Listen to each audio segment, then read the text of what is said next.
Hello and welcome to Encrypted Inc. I'm your host, Dan, Encrypted Decrypting ASX and Crypto for you. Shout outs to Perth Crypto Crew and Perth Crypto Group. If you want to know more about crypto, join both of these groups. The Perth Crypto Crew also has a Discord. The link to that is on their Facebook group. I currently have 47 subscribers, I believe. So 3 more for the Encrypted Inc. t-shirt giveaway. So if you like crypto and like ASX, please like, subscribe, and send to your friends. Thank you for all the support again to everyone who's been watching my show. In today's show, we're going to do a crypto and ASX market update and a little bit of news on each, with some movers and losers in crypto in the last 7 days. I guess what has also happened in the last 7 days, in particular in crypto.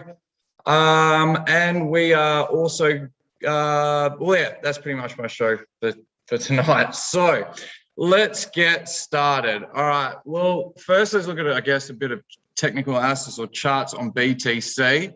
So we've come out of the bull run that we've just seen here, and we've hit a high point here and a low point here, and we sort of channel within there.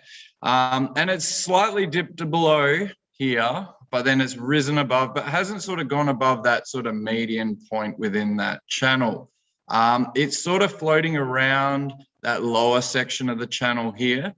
Now, the MA that I have particularly, which is the 480 MA, just particularly shows that, you know, it's a lagging indicator. So if I was to say which direction this particular market in Bitcoin will be going, it will probably still be going into some sort of consolidation along these particular channels here. Now, we did dip below back here. So why would I say that? If I look back at what happened previously, it did the exact same thing. It can, after a bull run, which was the exit here in the 480 MA, caught up with it. We basically hit a high, a low, and then ascended into this lower region here, which is below the actual channel that it ascends in the highs and low. It dipped below before ascending into the run that we previously just saw. So in saying that, if history repeats itself, and it's a market, it can do anything. So I'm not some genius with a, I don't know, what do you call it? A crystal ball or something like that. So I'm just looking at what's in the past that's happened. Also what the 480 MA that I've got here is showing me.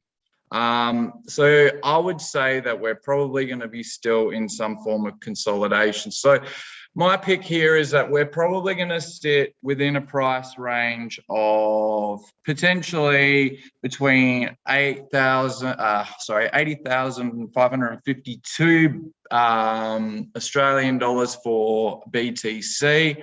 We could potentially rise up to 88,300. But before the next run actually happens, I would suspect the price would most likely dip between the ranges of 80,645 and 75,032. This is not financial advice, and none of my show is. This is just my TA. This is just my story. This is just how I look at markets and try and determine my entry points. Please invest at your own risk, do your research, and yes, invest what you can invest without losing too much, basically. So don't put your house on it. Start small and work your way up from there. Okay, so there's a bit of TA on Bitcoin. Let's have a look also in the crypto market, what the biggest what have I got here? Winners were over the last 7 days in the week that's gone. Now, for anyone that sort of keeps an eye on it, continuously about the crypto market. I guess putting it in a sort of quirky way, it was really, I guess, who let the dogs out. And in saying that, it was, you know, Shiba Inu and also Dogecoin were just going gangbusters. Shiba's here. I mean, this is just over the last 7 days. So obviously this would have gone down a little bit from when it hit its all-time high. But given the last 7 days, that was up 99.2%. Decentraland, which is like a virtual world. You can check out I think it's decentraland.com if you're interested in that sort of thing. So it's basically just immersing yourself into a virtual world, which you can do all sorts of different things, and, you know, use the Decentraland tokens to, you know, entertain yourself within a virtual world. So that's Decentraland at 333.6% in the green over the last 7 days. Engine Coin is a gaming token, so that was up 52.5%. And Secret is another one, which was 48.4% in the green. There's a bit of a rumor around that there's a famous street artist that may be connected to that. It's purely speculation at this stage, but yeah, interesting, I guess, to know. What else have we got here? Some of the losers in the last 7 days. Well, OKB, the exchange was down negative 16.7%. Celsius Network, which is a lending and borrowing platform, at negative 15.1%. And Stacks at negative 14.0%. So Stacks is providing apps and let me click on it. I've just drawn a blank, would you believe? So let me just click on it. So I've got it here for you. So apps and smart contracts to Bitcoin built on Stacks still inherit all of Bitcoin's powers. So that's Stacks for you. I'll go back here again. What else do we have? I'll go here. Yeah, that one. And yes, I mentioned Celsius and okay. But also Pancakes seeing a little bit of a decrease as well, at negative 8.9%. Not too much of a surprise there, given the state of BTC. So not really worried too much about that. Okay, let's go on to what's happening in the US markets right now. So in the US, we are open. It was open half an hour ago. And apologies for being late onto my show. Just preparing all this sometimes can take some time. So the S&P 500 index is negative 0.06% in the red. The NASDAQ is negative 0.29% in the red as well. And the Dow Jones is 0.24% in the green. Very, very interesting. So only one that's sort of at the moment looking in the green. Obviously, this can change when the US markets close. Keep an eye on that. Also to get an indication of potentially what the ASX will do tomorrow. Just some of the other indexes here. We have the Hang Seng Index, which is negative 0.88% in the red, and also the SSE Composite negative 0.08%, and both of those closed in at that today. So what have we got also? The Australian market showed the S&P 200 index 0.64% in the green. The also all ordinaries was 0.7% in the green. Just some movers in the ASX, in particular that I saw, if I can bring them up somewhere, but I don't know, preparing live stream. So one of my streams may not be working, but that's okay. We'll get that working next time. Let's have a look.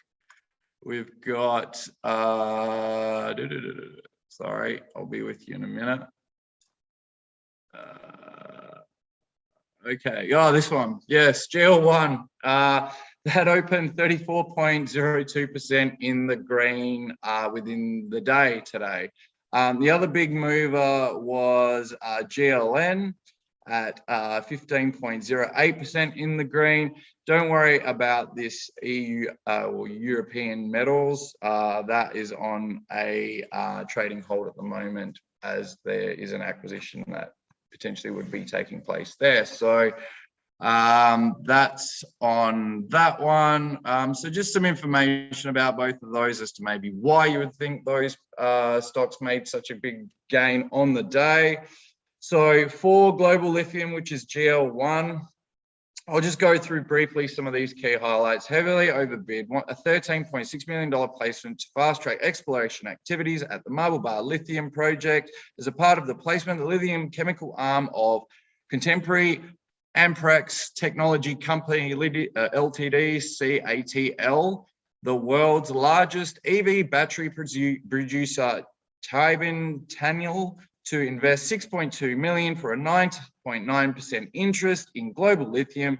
Placement funds will be directed towards accelerating activities, including further lithium resource extension, targeting and regional exploration drilling, initial exploration drilling along the southern extension of the Greenstone Belt, where historical drilling has identified lithium mineralization 15 kilometers of the Anchor deposit. Further exploration of the company under explored gold prospects, including the emerging Twin Veins project, competition in the preliminary metallurgical test work program, and potential consideration of additional complementary growth options.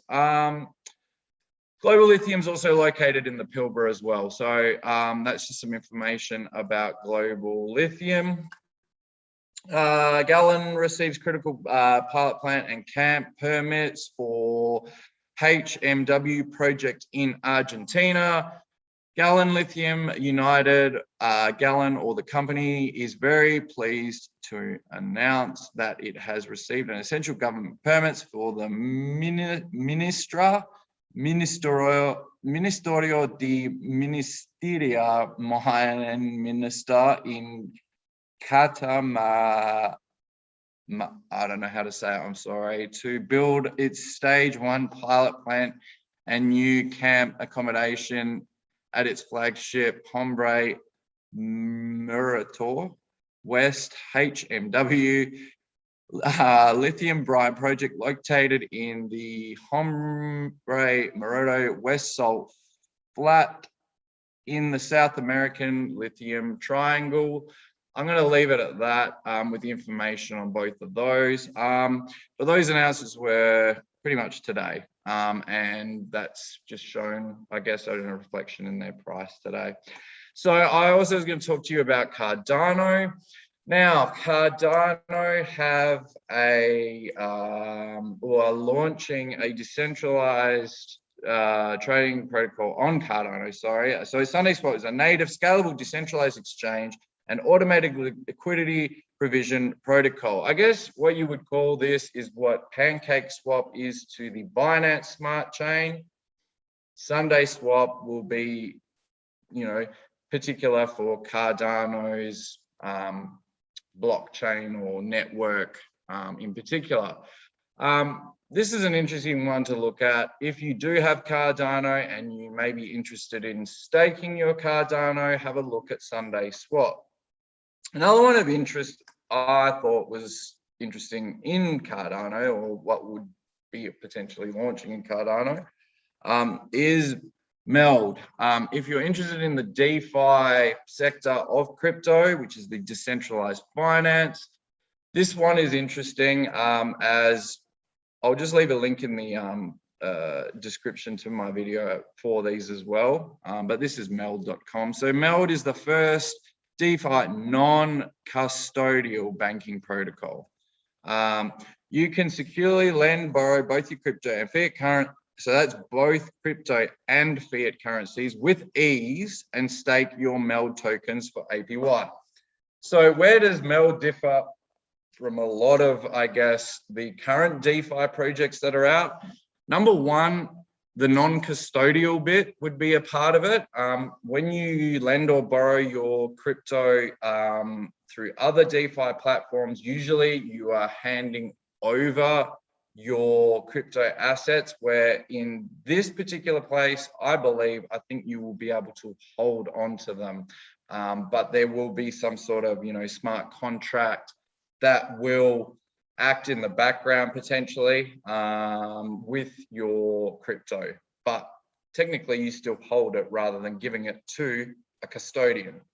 So that's where the non-custodial part comes into it. The other part that's interesting is you can securely lend or borrow crypto and fiat currencies. So this is interesting in the sense that it's different. It's, something a little bit, it's improving on something that's maybe already there. So Meld is an interesting one for me.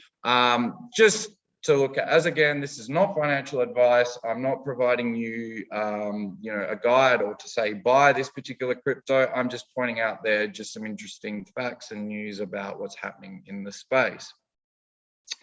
Right, that's the end of my show for today, guys. So thank you for tuning in. My name is Dan Encrypted. You can find me on Facebook at Dan Encrypted. You can find me on Twitter at Dan the Encrypted Man. You can find me on Instagram at Dan Encrypted. Thank you so much for tuning in, and I'll see you all next time.